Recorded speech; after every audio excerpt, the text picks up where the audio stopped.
ఒకటే జీవితం. ఆ జీవితంలో మీరు గనక మోసపోతే, హ్మ్. మోసపోకుండా దానికి అనేక లీగల్ సొల్యూషన్స్ ఉన్నాయి. హ్మ్. మీరు మీ ఊర్లో, మీ గ్రామంలో, మీ ఊర్లో, మీ మండలంలో ఉన్న కోర్టు దగ్గరే ఆగిపోవద్దు అని నేనంటాను. హ్మ్.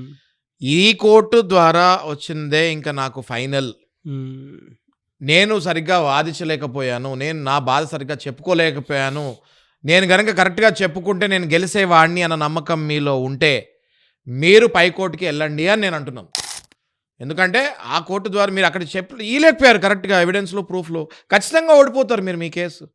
వెంటనే మీరు ఆ పై కోర్ట్‌కెళ్ళండి, ఆ పై కోర్ట్‌కెళ్ళండి, సుప్రీం కోర్ట్ వరకు ఎళ్ళండి అనే నేను చెప్తున్నాను. అయితే ఎప్పుడైతే సుప్రీం కోర్ట్ అంటామో ఆ పదానికే చాలామంది భయపడిపోతుంటారు నాగరాజు గారు. మీ ద్వారా ఆ భయాన్ని మనం పబ్లిక్‌లో నుంచి తీసేయాలి. ఏ కోర్టైనా న్యాయస్థానం. అంటే ఆ స్థానంలో మీకు న్యాయం జరుగుతుంది. మీరు భయపడితే ఎలా? మీకు న్యాయం ఎలా వస్తుంది? అవును.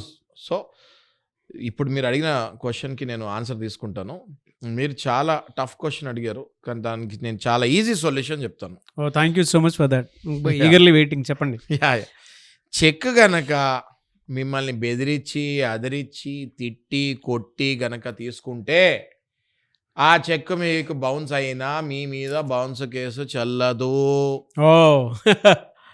Make it 100 I am making it 100% clear. ఇందులో చెక్ బౌన్స్ కేసు మీకు వర్తించదు. ఓకే.